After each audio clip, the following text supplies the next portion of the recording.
Merci de nous regarder de partout à RDC et de partout dans le monde. Merci de votre fidélité à la chaîne de télévision Léo Njo Léo. Madame Judith Souninoa Toulouka est nommée au poste du premier ministre à la République démocratique du Congo. À ce sujet, nous invitons en exclusivité professeur Auguste Kahindo Mouessi, politologue et enseignant à plusieurs universités ici à l'est de la République démocratique du Congo. Professeur Auguste Mouessi, bonjour. Bonjour. Vous êtes politologue et vous avez suivi avec attention et intérêt la nomination de Madame Judith, qui est la première ministre de la République démocratique du Congo. Quelle est votre analyse face à la nomination de Madame Judith depuis 1960? Et voilà, la RDC a une première ministre. Oui, en fait, lorsqu'on regarde l'évolution politique de la République démocratique du Congo, il est clair que dans différents textes, que ce soit pendant la Deuxième République, sous Mosè Laurent Désiré Kabila, sous Joseph Kabila, et même sous Félix Tshisekedi, le président actuel, qui a été réélu, il y a un discours sur la promotion de la femme. Donc, des discours sur l'égalité homme-femme. Il y a même une loi sur la parité et les femmes n'ont jamais cessé de réclamer qu'elles soient aussi représentées dans les instances de prise de décision. Et même pendant la campagne, ça a été aussi, cette question a été évoquée. Et donc, aujourd'hui, que Madame soit nommée première ministre, c'est déjà un acte qui rencontre justement tous ces discours, toutes ces intentions qui ont toujours été développées à l'égard de la femme. Et c'est ça la première analyse que je peux faire par rapport à ça. Mais je voudrais dire que, de ma part, même si évidemment ces discours ont des raisons d'être, parce qu'au niveau de la gouvernance démocratique, par exemple, il est dit clairement que un des indicateurs, c'est que il y a gouvernance démocratique lorsque les femmes ont les mêmes chances que les hommes.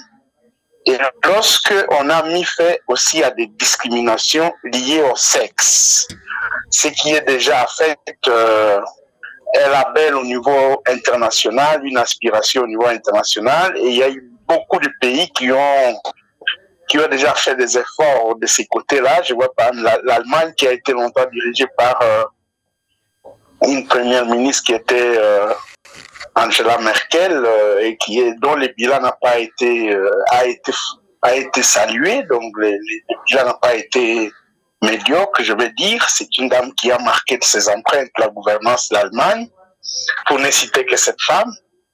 Mais en dépit de cela, je voudrais dire que pour ma part, que ce n'est pas le sexe qui dirige en fait.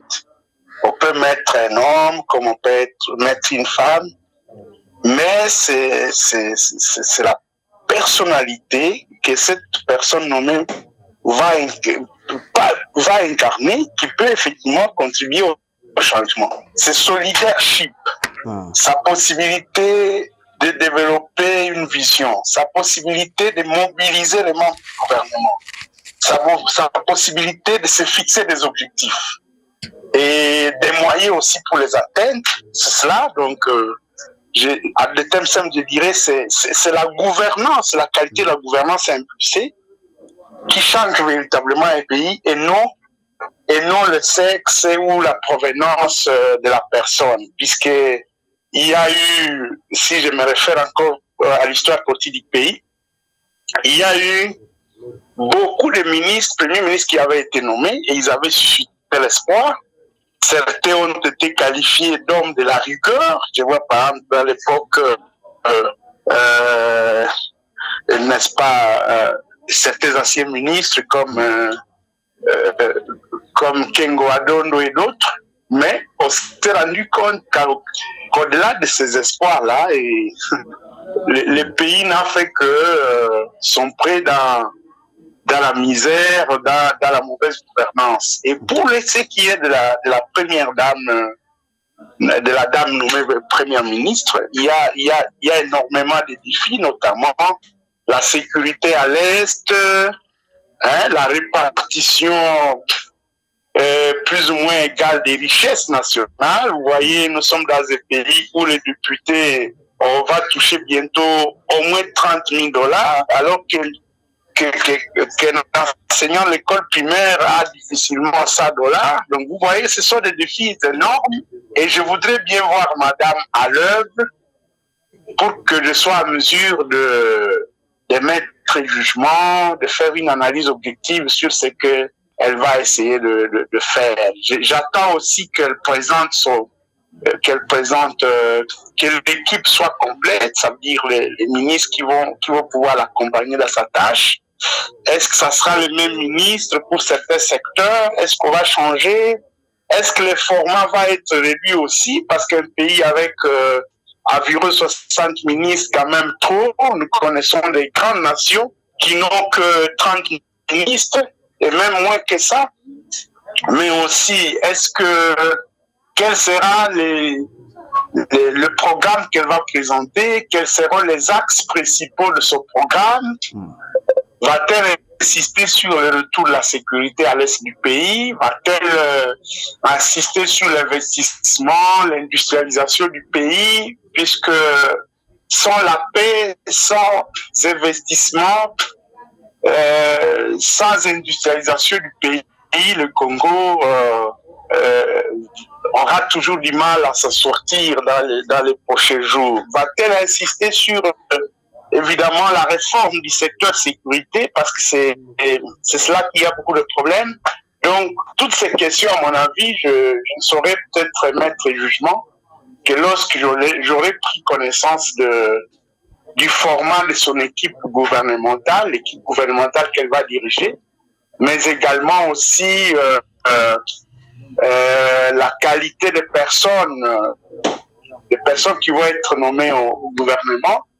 Et bien entendu, l'ensemble du programme qu'elle va présenter devant la représentation nationale. Oui, professeur Augustin Mouhessi, je rappelle que vous êtes politologue et enseignant à plusieurs universités ici à l'est de la RDC. Est-ce que vous avez suivi avec attention son premier discours à la RTNC, Madame Judith Suninwa Tuluka, qui est la première ministre de la RDC? Elle a touché justement la question sécuritaire ici à l'est de la RDC. Ça vous a touché? Bon, une chose c'est d'évoquer la sécurité à l'est du pays, mais une autre aussi c'est d'engager véritablement des politiques publiques pour résoudre cette épineuse question. Puisque si je regarde beaucoup de gouvernements qui se sont succédés depuis que l'est du pays était sécurisé, tous les dirigeants, tous les premiers ministres ont parlé de la sécurité de l'est du pays, du retour de la paix. Mais lorsqu'on évalue les efforts consentis, on a l'impression que ces efforts n'ont pas été consistants, à telle enseigne que on est revenu à la case du départ, les mêmes mots ont continué à ronger la RDC, les faiblesses qu'on enregistre dans l'appareil de sécurité de la RDC, même si évidemment il y a des efforts qui sont fournis de ces côtés-là. Et donc je voudrais bien la voir à l'œuvre, que de me contenter d'un discours promesse qui est tout juste, qui est en fait approprié, non c'est pas qui vaut la peine, mais au-delà des discours, je voudrais dire, il faut que nous puissions regarder des actions qui seront mises en place pour essayer justement de résoudre cette question de la sécurité permanente à l'est du pays. Oui, professeur Augustin, avez-vous un mot, un message en particulier adressé aux autorités congolaises, mais également et à la population qui vous suivent de la RDC, mais également qui vous suivent dans la diaspora? Bon, je pense que madame bénéficie a le droit de bénéficier de la confiance parce qu'on ne l'a pas encore vu à l'œuvre. Mais je pense qu'il faudrait que la population reste toujours regardante, puisque si elle est regardante, elle peut savoir dire exactement à la dame ce qu'elle veut. Et ce que je peux demander aussi, c'est que madame soit mobile aussi, parce que diriger la RDC à partir de Kinshasa, sans se rendre compte des réalités de l'arrière-pays, parfois on peut avoir une vision tronquée. Donc je souhaiterais qu'elle soit mobile, qu'elle se déplace à l'intérieur du pays, à l'est du pays, pour palper du doigt les souffrances de tous ces déplacés qui vivent dans des conditions extrêmement difficiles, pour palper du doigt les conditions de vie dans lesquelles vivent les forces de défense et de sécurité, donc les éléments de force de défense et de sécurité qui sont déployés à l'Est. Et cela peut lui donner, pour palper du doigt justement les manques de routes dans beaucoup de provinces, et cela peut lui donner les manques d'eau potable, les manques d'électricité, et cela peut lui donner une idée plus ou moins correcte qui lui permettra justement de pouvoir peaufiner des stratégies pour rencontrer, n'est-ce pas, les attentes des Congolais qui vivent dans l'arrière-pays. Professeur Augustin Mouhessi, en tout cas, nous vous disons merci d'avoir accepté volontairement notre invitation.